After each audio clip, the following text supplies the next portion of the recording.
making 9:30. We're doing our best we can. We'll get here. We're hoping in about 10, 15 minutes. So yeah, it's a good question. I'll run through the speaking order again. First speaker will be Minnesota Governor Tim Walz. Second, he will then turn it over to BCA, Bureau of Criminal Apprehension, Superintendent Drew Evans, D-R-E-W, Evans, E, V as in Victor, A, N as in Nancy, S as in Sam. He will then turn things over to the Department of Public Safety Commissioner Bob Jacobson, J-A-C-O-B-S-O-N.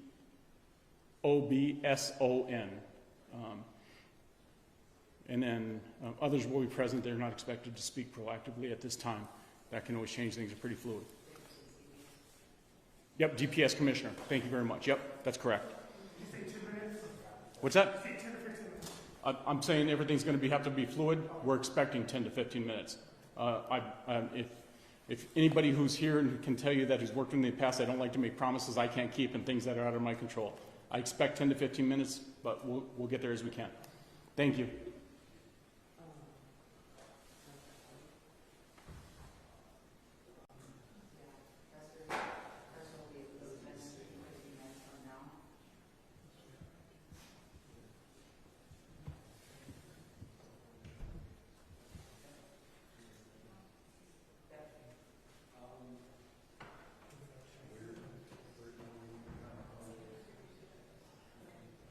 Hey guys, can we recognize the city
me now?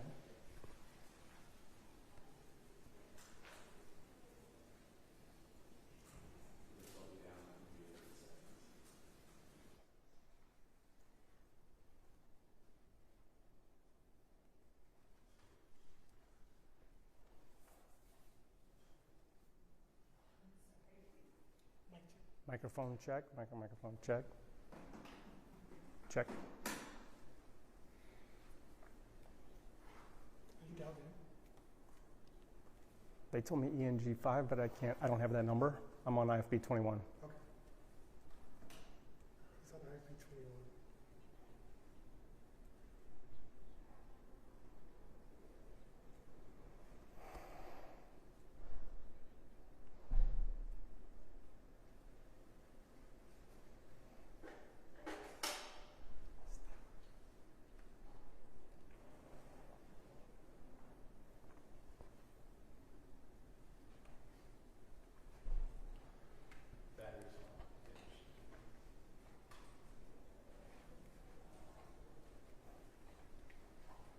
Yeah, it's been delayed a little bit here, but yeah, I can tell you a little bit more about Melissa Hortman and John Hoffman. Melissa's been the Speaker of the House before she was Speaker Emerita now. She was the most powerful Democrat in the House here. She was responsible for negotiations at the beginning of the session over the power struggle that they had. And at the end of the session and into the special session to make sure every bill passed. So she's literally the #1 Democrat in the House, had her hands in every single bill that went through the special session. And, she's widely respected in both parties there for the work that she does.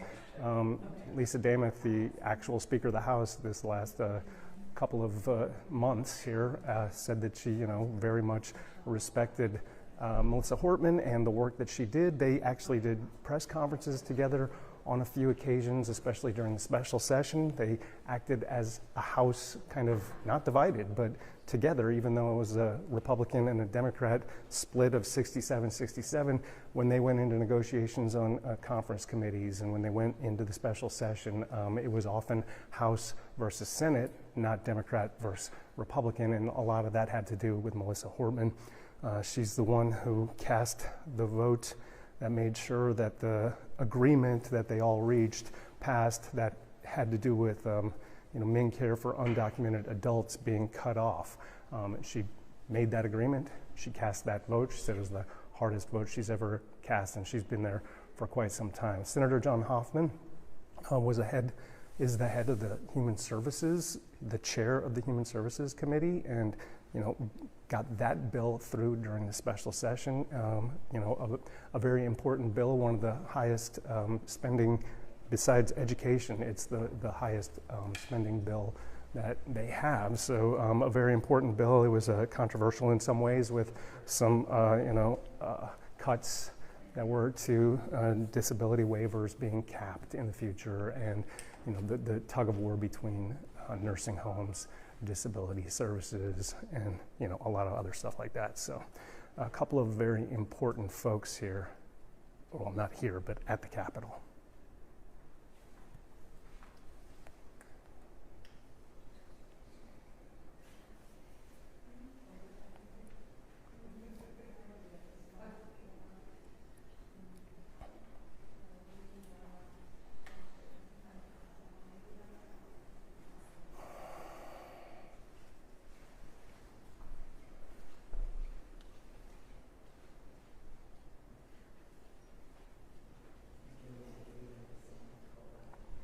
Yeah, they'll start with Governor Walz, who's very close to Melissa Hortman.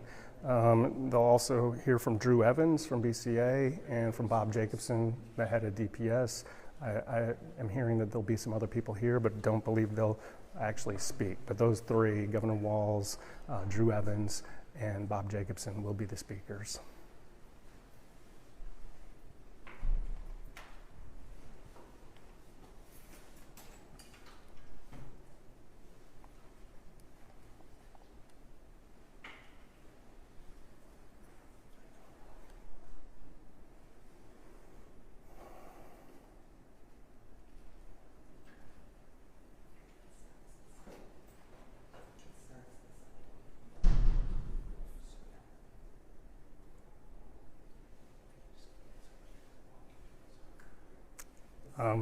They're mostly behind closed doors here for me, and I just got here. I was on my way to Fargo to do a customs interview and turned around and came back to do this.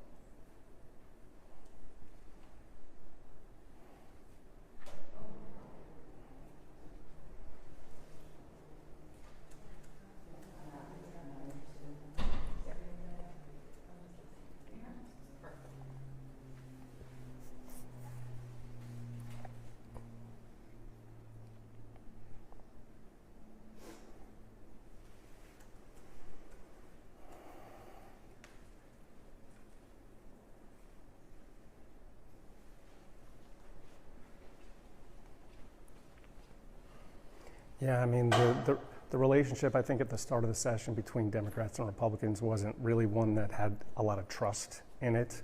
You know, between what happened at the end of the 24 session and the standoff between Democrats and Republicans, where the Democrats didn't show up for 23 days because the Republicans wanted to kind of control all the power levers there. So at the beginning, sorry, I'm listening to an update right now, so it sounds like we're going to get them in about 5 minutes here, so we'll get that pretty soon to you. But yeah, the relationship wasn't good to start the session, but by the end of the session, I think in large part due to the work done by Melissa Hortman, I think it had been pretty well sewn up. There wasn't 100% trust. You know, there was that agreement on the undocumented adults being cut off of MinCare.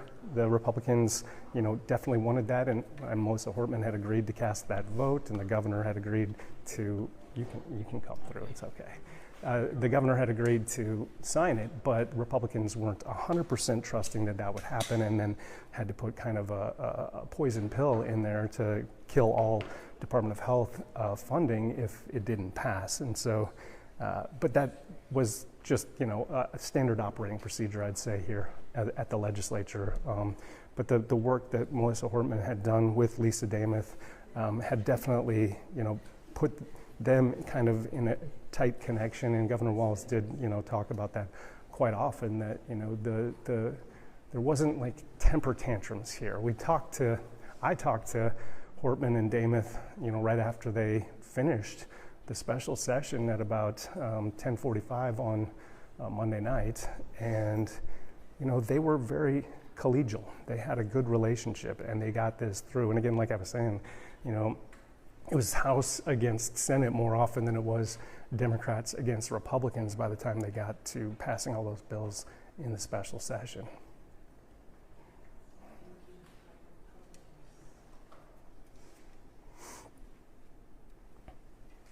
Yeah, just shocking here, yeah.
Thank you for being here.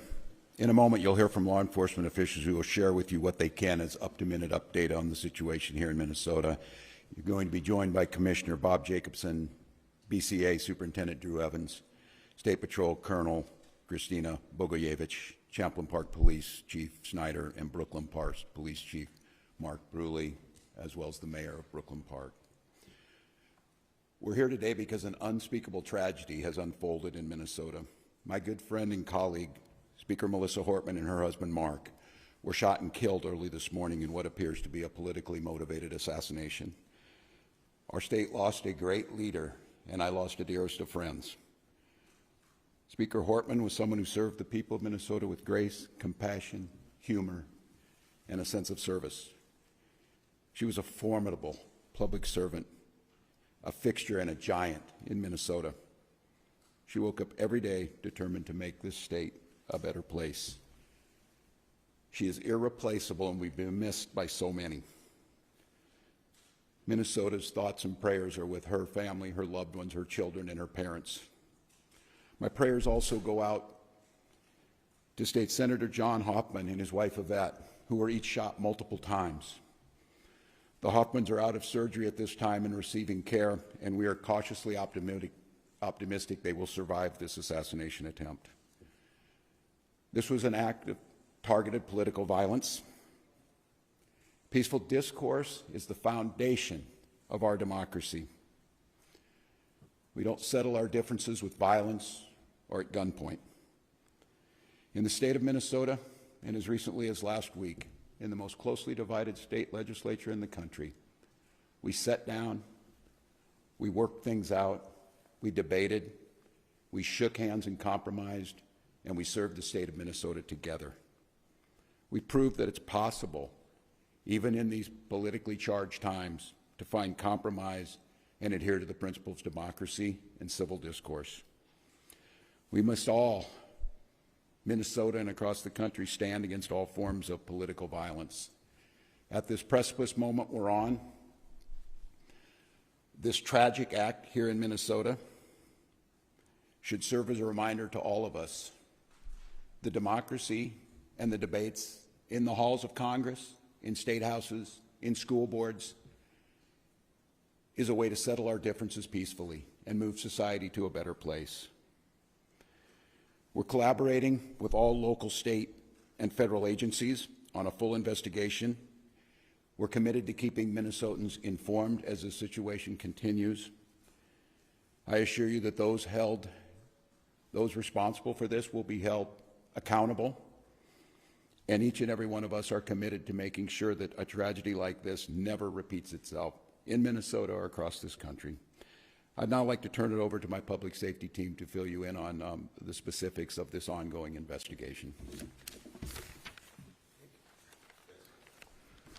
Thank you, Governor, and thank you everyone for being here today. My name is Drew Evans, and I'm the superintendent at the Minnesota Bureau of Criminal Apprehension.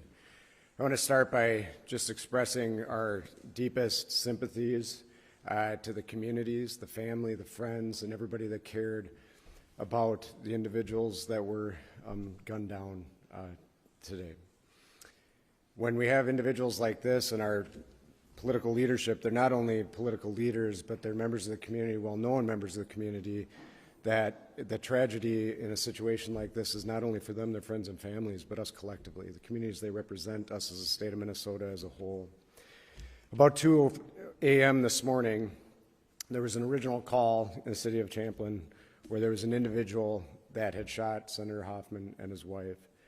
Police responded to that location. They were dealing with that and working through that process overnight.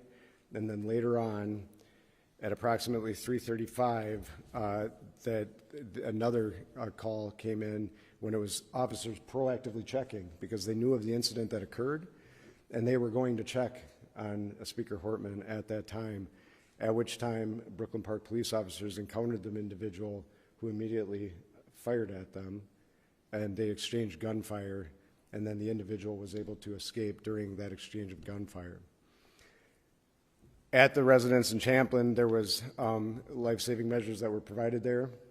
Both individuals were transported, as was previously noted, and they both received surgeries for their injuries at the hospital, and their conditions are at this time, both those individuals, Senator Hoffman and his wife, are both alive at this time, but they suffered gunshot wounds and are obviously in a difficult situation. But we're cautiously optimistic that they will continue to improve.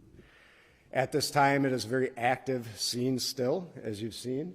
The Brooklyn Park Police Department, along with other members, the Hennepin County Sheriff's Office, State Patrol, FBI, BC, and many others are actively engaged in a manhunt for the individual that we believe is responsible for this.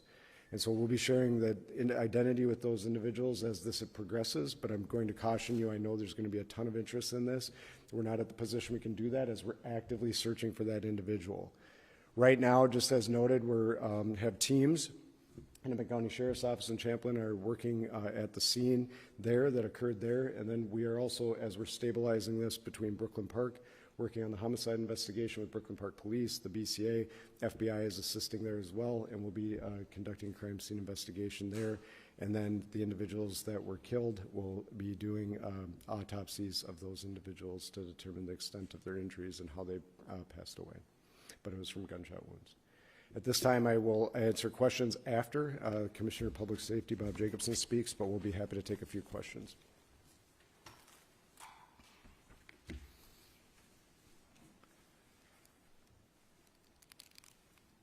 Thank you, Superintendent Evans. My name is Bob Jacobson. It's my honor to serve as the Commissioner of Public Safety for the state of Minnesota. This is a dark day today for Minnesota and for democracy, but we will not allow fear or violence to define who we are or how we move forward. We will stand together and we will stand strong. Our hearts, of course, go out to the victims, their families, their colleagues at the Capitol, and to the communities that they serve with dedication and with integrity. These are public servants, leaders who committed their lives to improving the lives of others, and they were targeted in a violent and cowardly way. The suspect exploited the trust of our uniforms, that our uniforms are meant to represent. That betrayal is deeply disturbing to those of us who wear the badge with honor and responsibility. We want to reassure the public that there is increased security in place for elected officials and others who may be at risk. If you see anything suspicious, especially involving individuals impersonating law enforcement, please report it immediately by calling 911 or your local police department. With that, I'll step back and we will be available for any questions. Thank you. One reminder, please, as you ask your first questions, please don't forget to introduce yourselves, your media organization, and to the folks answering the questions, please don't forget to repeat the question. Locker RC, Minnesota Star Tribune. So, can you say it one more time? So, you were just going to proactively check on Speaker Merritt's court, and then police there encountered the gunman or someone with a gun and exchanged gunfire. Can you just go over that one more time, please? I can. Good morning, Police Chief Mark Bruley, Brooklyn Park Police Department. The question is, how did we get to Representative Portman's house, and it was proactively or not. The circumstances that unfolded in Brooklyn Park this morning is that we assisted the Champlain Police Department on a shooting. That shooting was made aware by one of our sergeants that it was at Senator Hoffman's home. In hearing that very intuitive sergeant asked our officers to go check on Melissa Hortman's home, the representative that lives in our community, just proactively as due diligence to swing by. That police officer and his partner pulled down the street. When they arrived at Melissa's house, they noticed that there was a police vehicle in the driveway with the lights, emergency lights on, and what appeared to be a police officer at the door coming out of the house. When our officers confronted him, the individual immediately fired upon the officers, who exchanged gunfire, and the suspect retreated back into the home. Was this an actual police officer or impersonating a police officer? Yes, the question is, was it a real person or a person impersonating a police officer? It was not a real police officer. This is somebody that clearly had been impersonating a police officer, again, using the trust of this badge and this uniform to manipulate their way into the home. So Chief Burley, janitorial care 11, the person not only was wearing a badge, posing as a police officer, when they approached their victims, they had a car with lights and sirens? Yes, the question is what kind of vehicle and how were they dressed? They did drive a vehicle that looked exactly like an SUV squad car. It was equipped with lights emergency lights that looked exactly like a police vehicle. And yes, they were wearing a vest with taser, other equipment that would, a badge very similar to mine, that no question, if they were in this room, you would assume that they are a police officer. Chief Burley, Adam Dexter with WTCO News. Can you describe the moments after that played out? You said the person went into the home, and then can you help us understand the next 10, 15 minutes of how we got to the point we're at now? Yeah, briefly, although I'm just going to remind us that this is an absolutely active investigation. We have thousands of people sheltered in place in the city of Brooklyn Park right now. We are in an extensive manhunt involving hundreds and hundreds of police officers and SWAT teams searching, gridding off areas as we believe confidently the suspect had fled out the back of the house after being confronted by the police. Very briefly, after the officers had exchanged gunfire and the suspect retreated into Melissa's home, they immediately went up to the threshold and looked in and seen a male that was down, clearly had been struck by gunfire. They made limited penetration, grabbed a hold of the male and drug him out to safety to attempt first aid. However, he was pronounced dead shortly after that. At that point, the officers surrounded the house, got additional resources and SWAT resources, and then ultimately went in with a drone identifying a female in the home. How far apart are the two scenes? About 8 miles? I would say, yeah, somewhere around 5 or 6 miles apart.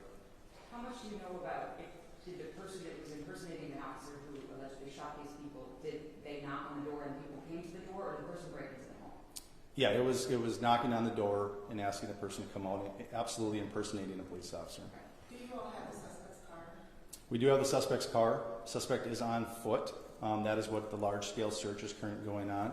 I just remind residents of Brooklyn Park, I know it's been a long time, but those that are in the grid that we gave the alert out to continue to shelter in place. We're also reminding them that if somebody comes to the door and they knock on the door and claiming to be a police officer, please do a couple things. One, call 911 and confirm that the officer belongs there. If they are a police officer, dispatch will be able to confirm that that person is a police officer. Also, we've informed all our officers in Brooklyn Park that they are not to approach anybody by themselves. They're to approach in pairs, meaning 2 officers. So if there's only 1 officer outside the door, do not answer the door and call 911. If it's a Brooklyn Park police officer or any of our partners that are assisting, they will come in pairs of 2 or more. Do you know if the gunman said anything? I'm sorry, 1 at a time.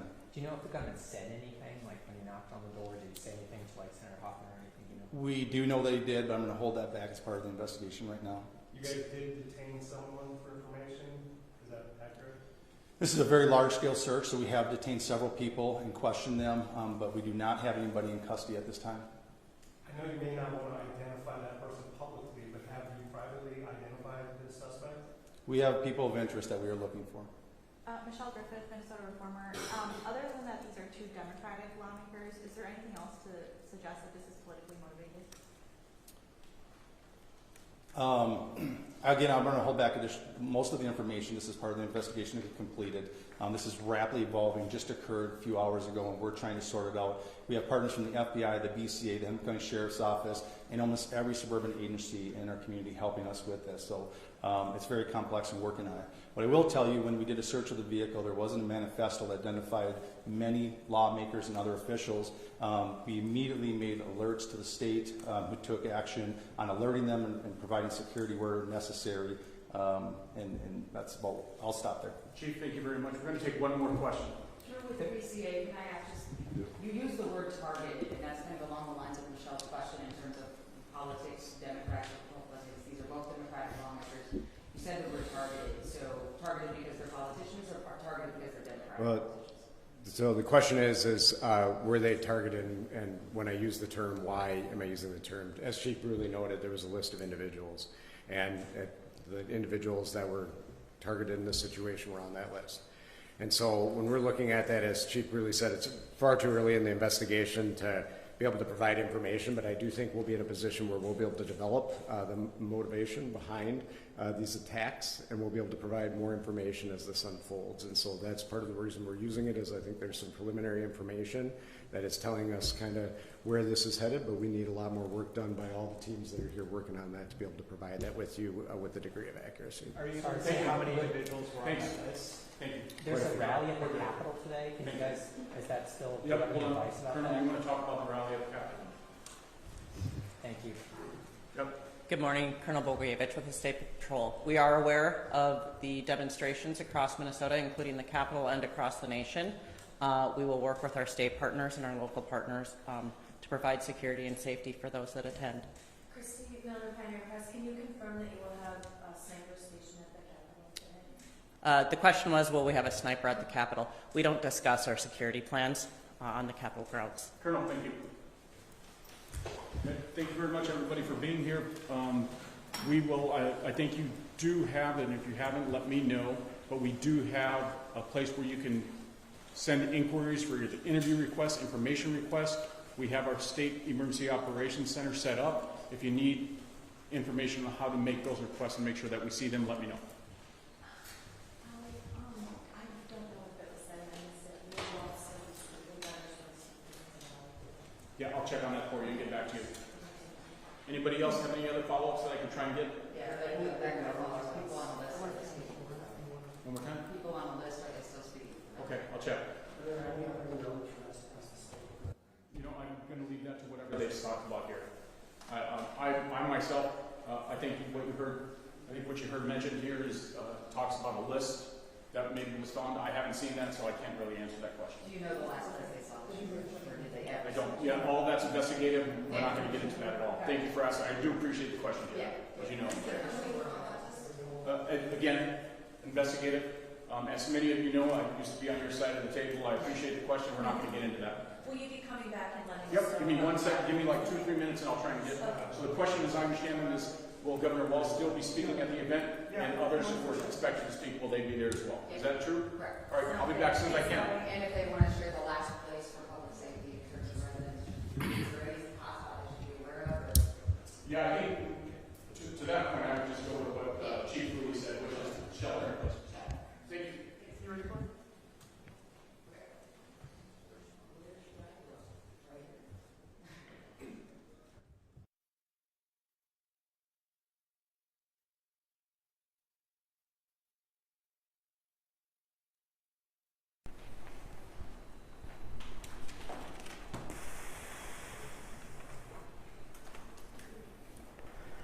I don't know what to say, just completely shocking. Can you hear me? I'm sorry. It's just a complete shock. It's, I'm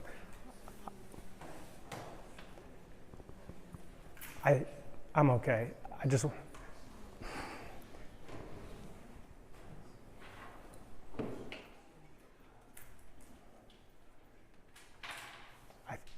I can talk through it. I'll talk through it.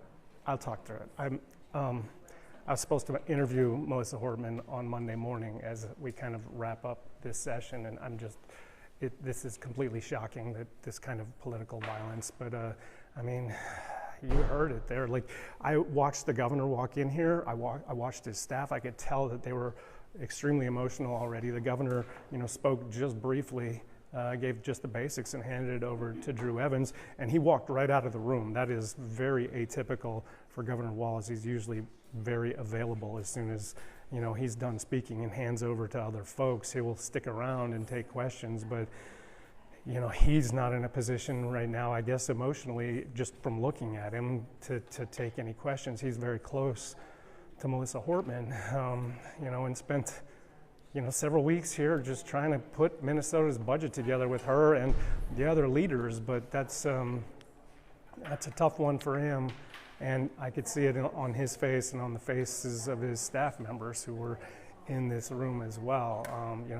The updates from the law enforcement folks, a little more matter of fact. I think that they're kind of more used to a situation like this, but just some of those details there. It'll be really interesting to hear what's in that manifesto that they found behind in that SUV, but just kind of shocking the way that all went down, going from Senator Hoffman's house, where that happened at about 2:30, to they said 5 or 6 miles away, to Speaker Emerita Hortman's house, where they went an hour later just kind of on a hunch to check on her safety. I assume, from what they said, that all of the leaders, the politicians, they are being watched right now to be, to make sure they're safe. It sounded though like just one person involved in this, a guy pretending he's a police officer, both in uniform and in the vehicle he had, but a person with a manifesto that, you know, they've seen and they can already tell, you know, this is politically motivated. So sounds like we'll get some follow-up questions answered here in 5 or 10 minutes, but so that's the update here. But, you know, I mean, just completely shocking to hear this, and somebody doing this for clearly political reasons, targeted 2 Democrats here. Don't know what else was in that manifesto or where he might have gone after he left Speaker Emerita Hortman's house, but he didn't make it very far after that because of that hunch, and because Brooklyn Center PD were right there to you know, kind of intercept him, not catch him per se, but they definitely may have prevented more violence because they interacted with him, exchanged gunfire with him, and now you heard the manhunt. There are thousands of people who are sheltering in place there. They have, you know, people on the ground, and they think he's on foot because they have his SUV. It's still a scary situation if you're in that Brooklyn Park area, though. Share this information. P2 has known Speaker Hortman for quite some time. They just got through a special session where she was working in partnership with her Republican colleagues in state to get to a deal. So it is a extremely dark day. It's shocking. I'm personally shocked. I got a call before the governor shared from the senator letting us know what had been happening. You talked a little bit about the actual motives of how the suspect went from one place to another. There was a huge showing of law enforcement here, sheriffs, police chief, CPS, and that's a signal to Minnesota right now of how many people are actually looking for the suspect who, as you noted, Chris, left. Yeah, it did sound like just one suspect. However, they said people of interest. You heard that correctly when I asked them, you know, whether they had privately identified the suspect, because of course at this point they don't want to publicly identify him, I guess. But I asked if they had privately identified him, and they said we do have some people of interest. So curious there. Curious also, you know, you heard the amount of police gear this person had. So I asked if this was an actual police officer or someone impersonating one, and they did clearly say it was somebody impersonating a police officer. As a part of democracy, if they will still, we don't know. If those rallies and things are but right now it's manhunt. But we want to know exactly where and ask that question. One, do they have any idea? They didn't want to share that. Reason why is that they just want everyone to decide. Doesn't matter which street it is. One person is in a single uniform by themselves, saying they are law enforcement. The park says no. There will only be 2 police officers. And that runs back to my 7:30 this morning conversation with the nation. We said we can go ask the police. We know this house and it's we just know who she wants.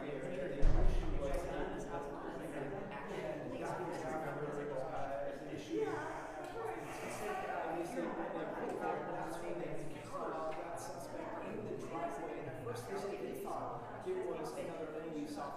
I asked questions like police type SUV with lights and sirens on it. They say they encountered that man, that suspect, outside of. They wouldn't say that's where the suspect was on the list. They just know that before going back into session standing out of the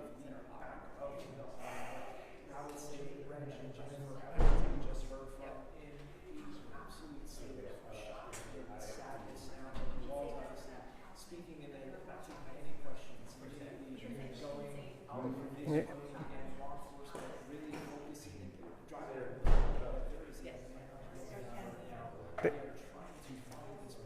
No, they walked back in here and said that we could ask some clarifying questions in 5 or 10 minutes. So I don't think that's going to be the same folks up there, and I think it might be a little more informal and not in front of the podium there, but we can ask some follow-up questions here pretty shortly. So I Do not answer again, especially if this is a person who looks like a law enforcement officer. They say, unless there's 2 law enforcement officers, do not answer your report at this point. Again, they are really just trying to.